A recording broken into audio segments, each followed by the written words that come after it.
مسلمانوں کو ختم کرنا میرے مذہب کا حکم ہے۔ تمہارے ساتھ معاہدہ نبھانا اسی سلسلے کی ایک کوشش ہے۔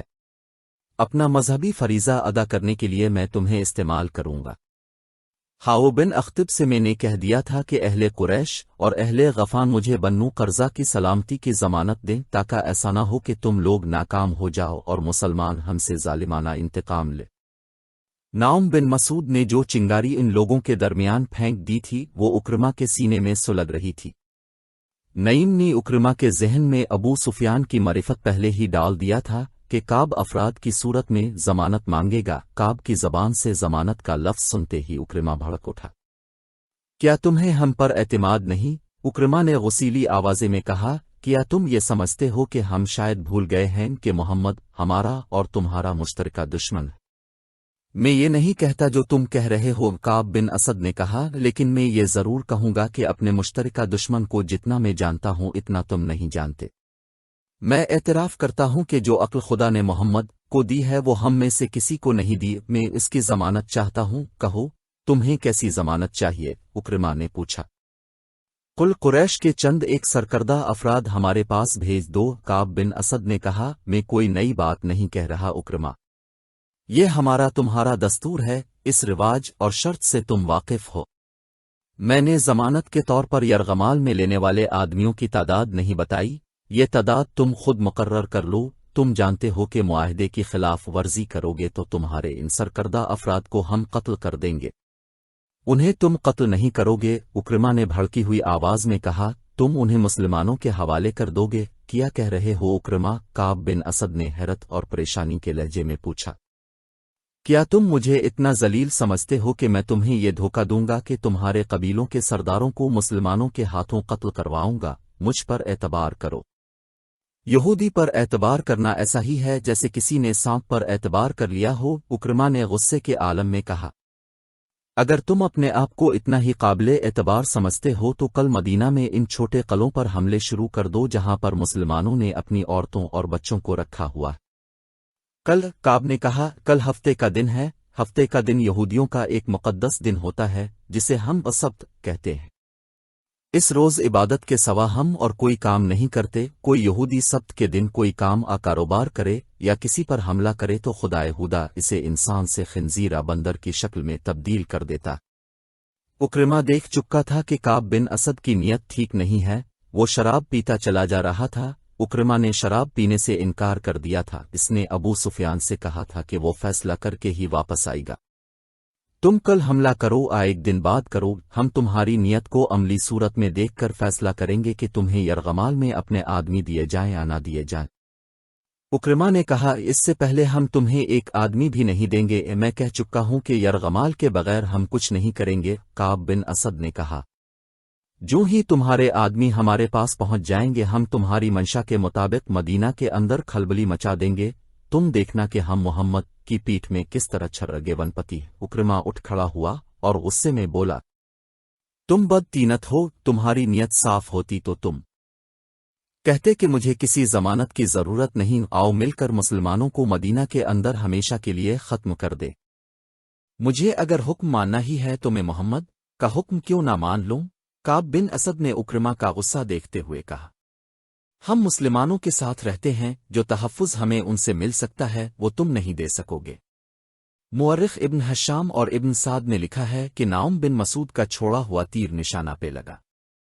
اکرما غصے کے عالم میں کعب بن اسد کے گھر سے نکل آیا۔ یہودیوں اور اہل قریش کا معاہدہ جو اگر برقرار رہتا تو مسلمانوں کی کمر ٹوٹ جاتی، کعب کے گھر کے اندر ہی ٹوٹ گیا۔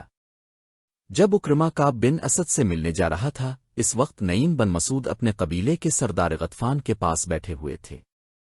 اس کے ساتھ بھی انہوں نے کعب بن اسد کے متعلق وہی باتیں کی جن باتوں سے وہ ابو سفیان کو بھڑکا چکے تھے۔ ابو سفیان نے غصے میں آ کر ابو سفیان کو بلا لیا تھا۔ غطفان نے اپنے سالار اینیا کو بلا لیا، کیا تم نے سنا ہے کہ کعب بن اسد ہمیں کیا دھوکہ دے رہا ہے؟ غطفان نے اینیا سے کہا، وہ ہم سے یرغمال میں رکھنے کے لیے سرکردہ افراد مانگتا ہے، کیا یہ ہماری توہین نہیں؟ سردار غطفان، سالار اینیا نے کہا، میں پہلے تمہیں کہہ چکا ہوں کہ میرے ساتھ میدان جنگ کی بات کرو، میں آمنے سامنے کی لڑائی جانتا ہوں۔ مجھے اس شخص سے نفرت ہوگی جو پیٹھ کے پیچھے آ کر وار کرتا ہے اور مجھے اس شخص سے بھی نفرت ہوگی جس کی پیٹھ پر وار ہوتا ہے، اور پھر تم یہودیوں پر اعتبار کرتے ہو۔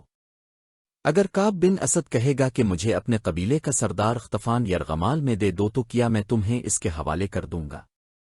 میں اس شخص کا سر اڑا دوں گا جو ایسا مطالبہ کرے گا۔ نعوم بن مسعود نے کہا، میں ان یہودیوں کو اپنے قبیلے کی ایک بھیڑ بکری بھی نہ دوں گا، خدا کی قسم۔ کعب نے ہماری توہین کی ہے، ابو سفیان کیا کہتا ہے؟ غطفان نے نعوم سے پوچھا۔ یہ بات سن کر ابو سفیان غصے سے کانپنے لگا۔ نعوم نے کہا، ابو سفیان کہتا ہے کہ وہ کعب بن اسد سے اس توہین کا انتقام لے گا، اور اسے انتقام لینا چاہیے۔ سالار عینیہ نے کہا، بنو قرظہ کی حیثیت ہی کیا ہے؟ وہ ہمارے اور مسلمانوں کے درمیان اس طرح پس جائیں گے کہ ان کا وجود ہی ختم ہو جائے گا۔ خالد کو آج مدینہ کی طرف جاتے ہوئے وہ وقت یاد آ رہا تھا جب اکرمہ بنو قرظہ کی بستی سے واپس آیا تھا۔ خالد دوڑتا ہوا اس تک پہنچا تھا۔ الفادیر سے ابو سفیان گھوڑا دوڑاتا آ گیا۔ اکرمہ کے چہرے پر غصے اور تھکن کے گہرے آثار تھے۔ کیا خبر لائے ہو؟ ابو سفیان نے اس سے پوچھا۔ خدا کی قسم ابو سفیان، میں نے کعب سے زیادہ بدطینت انسان پہلے کبھی نہیں دیکھا تھا، اکرمہ نے گھوڑے سے کود کر اترتے ہوئے جواب دیا۔ نعیم نے ٹھیک کہا تھا، کیا اس نے ہم سے یرغمال میں رکھنے کے لیے آدمی مانگے ہیں؟ خالد نے پوچھا تھا۔ ہاں خالد، اکرمہ نے کہا تھا، اس نے مجھے شراب پیش کی اور میرے ساتھ اس طرح بولا جیسے ہم اس کے مقروض ہیں۔ اس نے کہا کہ پہلے یرغمال میں اپنے آدمی دو، پھر میں مدینہ کے اندر شب خون ماروں گا۔ کیا تم نے اسے کہا نہیں کہ اہل قریش کے سامنے بنو قرظہ کی حیثیت اونٹ کے مقابلے میں ایک چوہے کی سی ہے؟ خالد نے کہا تھا، کیا تم نے اس کا سر اس کے کندھوں سے اتار نہیں دیا؟ میں نے اپنا ہاتھ بڑی مشکل سے روکا تھا، اکرمہ نے کہا تھا۔ اس کے ساتھ ہمارا جو معاہدہ ہوا تھا وہ میں توڑ آیا ہوں۔ تم نے اچھا کیا، ابو سفیان نے دبی دبی آواز میں کہا تھا۔ تم نے اچھا کیا، اور وہ پرے چلا گیا تھا۔ یہ کوئی بہت پرانا واقعہ نہیں تھا، 1.5-2 سال پہلے کی ہی بات تھی۔ آج جب خالد مدینہ کی طرف جا رہا تھا تو یہ جانا پہچانا رستہ اسے اجنبی سا لگ رہا تھا۔ کبھی اسے ایسا محسوس ہونے لگتا جیسے وہ خود اپنے لیے اجنبی ہو گیا ہو۔ اسے ابو سفیان کا افسردہ چہرہ نظر آنے لگا۔ خالد نے محسوس کر لیا تھا کہ ابو سفیان مدینہ پر حملے سے منہ موڑ رہا ہے۔ خالد اور اکرمہ وہیں کھڑے رہ گئے تھے۔ کیا سوچ رہے ہو خالد؟ اکرمہ نے پوچھا تھا۔ کیا تم میری تائید نہیں کرو گے کہ میں اس شخص ابو سفیان کی موجودگی کو صرف اس لیے برداشت کر رہا ہوں کہ یہ میرے قبیلے کا سردار ہے؟ خالد نے اکرمہ کو جواب دیا تھا۔ اہل قریش کو ابو سفیان سے بڑھ کر بزدل سردار اور کوئی نہیں ملے گا۔ تم پوچھتے ہو کہ میں کیا سوچ رہا ہوں؟ میں اور زیادہ انتظار نہیں کر سکتا۔ میں نے خندق کو ایک سرے سے دوسرے سرے تک دیکھا ہے۔ ایک جگہ خند قاف کم ہے اور زیادہ گہری بھی نہیں ہے، ہم وہاں سے خندق کے پار جا سکتے ہیں اگر تم میرا ساتھ۔ خالد نے اکرمہ کو یہ جگہ دور سے دکھائی۔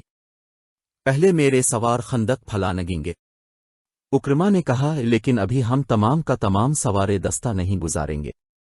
پار جا کر مسلمانوں کو ایک ایک سوار کے مقابلے کے لیے للکاریں گے، وہ اس رواج کی خلاف ورزی نہیں کریں گے۔ میرے ساتھ آؤ خالد، میں اپنے منتخب سوار آگے لاؤں گا، تم ابھی خندق کے پاس نہ جانا۔ اگر ہم دونوں مارے گئے تو اہل قریش کو سوائے ذلت کے اور کچھ نہ ملے گا۔ ابو سفیان کا دل محاصرہ اٹھا چکا ہے، وہ لڑنے کے جذبے کو سرد کر چکا ہے۔ وہ مقام جہاں خندق گھوڑے کی لمبی چھلانگ سے پھلانگی جا سکتی تھی ایسی اوٹ میں تھا جسے گشتی سنتری قریب آ کر ہی دیکھ سکتے تھے۔ اکرمہ نے 7 سوار منتخب کر لیے تھے، ان میں ایک قوی ہیکل بلکہ دیو قامت شخص عمرو بن عبد وبے تھا جس کی دھاک اس کی جسامت کی بدولت دور دور تک پھیلی ہوئی تھی۔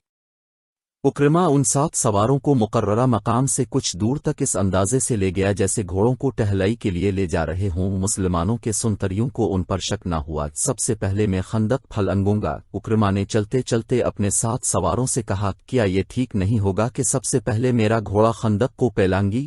عمرو بن عبدو نے کہا۔ نہیں عمرو، اکرمہ نے کہا، پہلے میں جاؤں گا۔ اگر میرا گھوڑا خندق میں گر پڑا تو تم خندق پھلانگنے کی کوشش نہ کرنا، تمہارا سالار اپنی جان کی قربانی دے گا۔ یہ کہہ کر اکرمہ نے گھوڑے کی باگ کو جھٹکا دیا۔ گھوڑے کا رخ خندق کی طرف ہوا تو اکرمہ نے الفاڑے لگا دی۔ عربی نسل کا گھوڑا ہوا سے باتیں کرنے لگا۔ اکرمہ نے لگام اور ڈھیلی کر دی اور گھوڑے کو پھر الفاڑے لگائی۔ گھوڑے کی لگام اور تیز ہو گئی۔ خندق کے کنارے پہ جا کر اکرمہ گھوڑے کی پیٹھ سے اٹھا اور آگے کو جھک گیا۔ گھوڑا ہوا میں بلند ہو گیا۔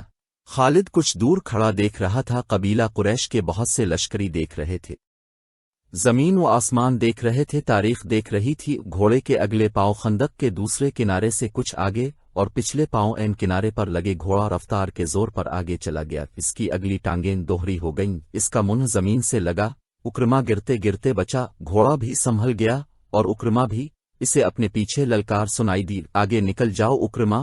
اکرما نے پیچھے دیکھا، عمرو بن عبدو کا گھوڑا ہوا میں اڑا آ رہا تھا، عمرو رکابوں پر کھڑا آگے کو جھکا ہوا تھا، کسی کو توقع نہیں تھی کہ اتنے وزنی سوار کے نیچے گھوڑا خندق پھلانگ جائے گا، لیکن گھوڑا اسی جگہ جا پڑا جہاں اکرما کا گھوڑا گرا تھا۔ عمرو کے گھوڑے کی ٹانگیں ایسی دوہری ہوئیں کہ منہ کے بل گرا اور ایک پہلو پر لڑک گیا، عمرو گھوڑے کی پیٹھ سے لڑک کر قلابازیاں کھاتا گیا، ایک لمحے میں گھوڑا اٹھ کھڑا ہوا، ادھر عمرو اٹھا اور پلک جھپکتے میں گھوڑے پر سوار ہو گیا، اس کے پیچھے اکرما کے دو سوار اکٹھے چلے آ رہے تھے۔ خندق کے کنارے پر آ کے دونوں سواروں نے اپنے گھوڑوں کی پیٹھیں خالی کر دی تھیں اور ان کی گردنوں پر جھکے ہوئے تھے، دونوں گھوڑے خندق پھلانگ آئے، اہل قریش کے لشکر نے داد و تسویں کے نعرے لگائے، اس شور سے مسلمان پہرے دار دوڑے آئے، اتنے میں اکرما کے دو اور گھوڑے اپنے سواروں کو اٹھائے خندق کے کنارے سے ہوا میں اٹھے، ان کے پیچھے 7 میں سے باقی سواروں نے بھی اپنے گھوڑوں کو الفاڑے لگا دی، تمام گھوڑے خندق پھلانگ آئے۔ ٹھہر جاؤ، اکرما نے مسلمان سنتریوں کو بلند آواز میں کہا، کوئی اور گھوڑا خندق کے اس طرف نہیں آئے گا، محمد کو بلا، تم میں جو سب سے زیادہ بہادر ہے اسے لا، وہ میرے ایک آدمی کا مقابلہ کر کے گرا لے تو ہم سب کو قتل کر دینا، خدا کی قسم ہم تمہارا خون اس ریت پر چھڑک کر واپس چلے جائیں گے۔ مسلمانوں کی اجتماعگاہ میں کھلبلی بپا ہو چکی تھی، ایک شور تھا، قریش اور غفان نے خندق عبور کر لی ہے، مسلمانوں تمہارے امتحان کا وقت آ گیا، ہوشیار، خبردار، دشمن آ گیا ہے۔ رسول الف نے مسلمانوں کو بے قابو نہ ہونے دیا، اپ نے دیکھ لیا تھا کہ اہل قریش خندق کے پار کھڑے کہے لگا رہے تھے، وہ مسلمانوں کا مذاق بھی اڑا رہے تھے، پھبتیاں بھی کس رہے تھے۔ رسول کرم اس جگہ پہنچے جہاں اکرما اور اس کے سوار کھڑے للکار رہے تھے، رسول کرم کے ساتھ حضرت علی بیٹھے، اپنے صورتحال کا جائزہ لیا تو سمجھ گئے کہ اکرما انفرادی مقابلے کے لیے آیا ہے، اپ کو اور حضرت علی کو دیکھ کر عمرو بن عبدو نے اپنا گھوڑا آگے بڑھایا، قسم نے حبل اور اس کی، عمرو نے للکار کر کہا، تم میں مجھے کوئی ایک بھی نظر نہیں آ رہا جو میرے مقابلے میں اتر سکے۔ مورخ عینی شاہدوں کے حوالے سے لکھتے ہیں کہ مسلمانوں کی خاموشی گواہی دے رہی تھی کہ ان پر عمرو کا خوف طاری ہو گیا تھا، وجہ یہ تھی کہ عمرو کی جسامت اور طاقت کے ایسے ایسے قصے مشہور تھے جیسے وہ مافوق الفطرت طاقت کا مالک ہو، دیکھا شاید کسی نے بھی نہیں تھا، لیکن سب کہتے تھے کہ عمرو گھوڑے کو اپنے کندھوں پر اٹھا سکتا ہے اور وہ 500 گھڑ سواروں کو اکیلا شکست دے سکتا۔ اس کے متعلق ہر کوئی تسلیم کرتا تھا کہ اسے نہ کوئی گرا سکا ہے نہ کوئی گرا سکے گا۔ ابو سفیان خندق کے پاس کھڑا دیکھ رہا تھا، خالد اور صفوان بھی دیکھ رہے تھے، غفان، اینیا اور ان کا تمام لشکر دیکھ رہا تھا، اور نعیم بن مسعود بھی غیر مسلموں کے لشکر میں دم بخود کھڑے تھے۔ میں جانتا ہوں تم میں سے کوئی بھی آگے نہیں آئے گا، عمرو بن عبدو کی للکار ایک بار پھر گرجی، خندق کے پار قریش کا قہقہا بلند ہوا اور کئی پھبتیاں سنائی دیں۔ حضرت علی نے رسول خدا کی طرف دیکھا، ٹپ نے اپنا امامہ سر سے اتارا اور حضرت علی کے سر پر باندھ دیا، پھر اپنی تلوار حضرت علی کو دی۔ مورخ ابن سعد نے لکھا ہے کہ رسول کرم کی سرگوشی سنائی دی، علی کا مددگار تو ہی ہے میرے اللہ۔ مورخین نے اس تلوار کے متعلق جو رسول کرم نے حضرت علی کو دی تھی لکھا ہے کہ یہ تلوار قریش کے مشہور جنگجو منوا بن حجاج کی تھی، وہ بدر کی لڑائی میں مارا گیا تھا، فاتح مجاہدین نے یہ تلوار حضور کو پیش کی تھی، اب نے اس کے بعد یہی تلوار اپنے پاس رکھی، اب اب نے وہی تلوار حضرت علی کو دے کر عرب کے ایک دیو قامت کے مقابلے میں اتارا۔ یہ تلوار تاریخ ناسلام میں ذوالفقار کے نام سے مشہور ہوئی۔ حضرت علی عمرو بن عبدو کے سامنے جا کھڑے ہوئے، ابو طالب کے بیٹے عمرو جو گھوڑے پر سوار تھا حضرت علی سے مخاطب ہوا، کیا تم بھول گئے ہو کہ تمہارا باپ میرا کتنا گہرا دوست تھا؟ کیا یہ میرے لیے بہت برا فعل نہیں ہوگا کہ میں اپنے عزیز دوست کے بیٹے کو قتل کر دوں؟ یہ میرے باپ کے دوست۔ حضرت علی نے للکار کر جواب دیا، ہماری دوستی ختم ہو چکی ہے، خدا کی قسم میں تمہیں صرف ایک بار کہوں گا کہ اللہ کو برحق اور محمد کو اللہ کا رسول تسلیم کر لو اور ہم میں شامل ہو جاؤ۔ تم نے ایک بار کہہ لیا ہے، عمروں نے کہا، میں دوسری بار یہ بات نہیں سنوں گا۔ میں یہ بھی کہوں گا کہ میں تمہیں قتل نہیں کرنا چاہتا، میں تمہیں قتل کرنا چاہتا ہوں عمروں۔ حضرت علی نے کہا، اتر گھوڑے سے اور آ میرے مقابلے پہ اور بچا اپنے آپ کو اس تلوار سے جو مجھے اللہ کے رسول نے عطا کی ہے۔ عمروں کے متعلق مورخ لکھتے ہیں کہ وہ وحشی تھا، جب غصے میں آتا تھا تو اس کا چہرہ غضبناک ہو کر درندوں جیسا ہو جاتا تھا۔ وہ گھوڑے سے کود کر اترا اور تلوار سونٹ کر حضرت علی پر پہلا وار اتنی تیزی سے کیا کہ دیکھنے والے یہ سمجھے کہ اس کی تلوار نے حضرت علی کو کاٹ دیا، لیکن حضرت علی بھرپور وار بچا گئے۔ اس کے بعد عمروں نے یک کے بعد دیگرے حضرت علی پر متعدد وار کیے۔ حضرت علی نے ہر وار غیر متوقع پینترا بدل کر بچایا۔ عمروں نے یہ تو سوچا ہی نہیں تھا کہ جس جسامت اور طاقت پر اسے اتنا گھمنڈ ہے وہ ہر جگہ کام نہیں آ سکتی۔ تیغ زنی کے مرکے میں جس تیزی اور پھرتی کا مظاہرہ حضرت علی کر رہے تھے وہ عمروں نہیں کر سکتا تھا، کیونکہ اس کا جسم بھاری بھرکم تھا۔ اگر وہ گھوڑے کو اپنے کندھوں پر اٹھا بھی سکتا تھا تو بھی اس میں گھوڑے جیسے رفتار نہیں تھی، اس کی طاقت گھوڑے سے زیادہ بھی ہو سکتی تھی۔ حضرت علی نے اس پر ایک بھی وار نہ کیا جسے عمروں نے خوف زدگی سمجھا ہوگا، وہ وار پہ وار کرتا رہا اور حضرت علی کبھی آدیر کبھی الفادیر ہوتے رہے۔ خندق کے پار اہل قریش کا لشکر جو قہقہے لگا رہا تھا یک لخت خاموش ہو گیا، کیونکہ ان کا دیو قامت عمروں وار کرتے کرتے رک گیا تھا اور خاموش کھڑا ہو گیا تھا۔ وہ ہانپ رہا تھا، وہ غالباً حیران تھا کہ یہ نوجوان جو قد بت میں اس کے جسم کا 20واں حصہ بھی نہیں ہے، اس سے مروب کیوں نہیں ہوا۔ دراصل عمروں تھک گیا تھا۔ حضرت علی نے جب اس کی یہ حالت دیکھی کہ وہ اپنی طاقت اتنے سارے وار کرتے کرتے صرف کر چکا ہے اور حیران وہ پریشان کھڑا ہے، تو حضرت علی نے یہ حیران کن مظاہرہ کیا کہ تلوار پھینک کر بجلی کی سی تیزی سے عمروں پر جھپٹے اور اچھل کر اس کی گردن اپنے ہاتھوں میں دبوچ لی۔ اس کے ساتھ ہی حضرت علی نے عمروں کی ٹانگوں میں اپنی ٹانگ ایسے پھنسائی کہ وہ پیٹ کے بل گرا۔